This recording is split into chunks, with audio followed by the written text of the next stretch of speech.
আসসালামু আলাইকুম গায়েস। আজকে আপনাদেরকে কাশফুল বাগানে নিয়ে আসছি। বিশাল একটি কাশফুল বাগান।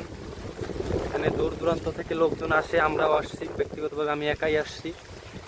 এখন এই বাগানটা শুধু কাশফুল বাগান বললেই ভুল হইবে। এখানে অনেক বড় বাগান, বিশাল এক বাগান। এখানে কলা গাছ থেকে আমড়া গাছ থেকে শুরু কইরা পটল গাছ থেকে শুরু কইরা সব কিছুই আছে। প্রচুর বাতাস।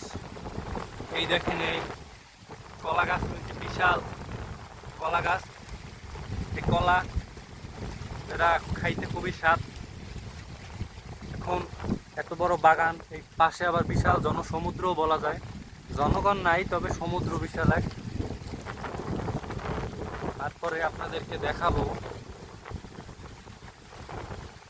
এই দেখেন কি সুন্দর ভিউ। এই ভিউটা আপনারা দেখেন, আমার আমার চেহারাটাই মনে করেন একটা ভিউটা আপনারা দেখেন। আর যার জন্য আপনারা এতক্ষণ ধরে অপেক্ষা করতেছেন, সেই কাঙ্ক্ষিত জায়গায় আপনাদেরকে এখনই দেখাবো। কাঙ্ক্ষিত জায়গাটি বিশাল এক কাশফুল বাগান। 1 2 3, এই দেখেন বিশাল এক কাশফুল বাগান।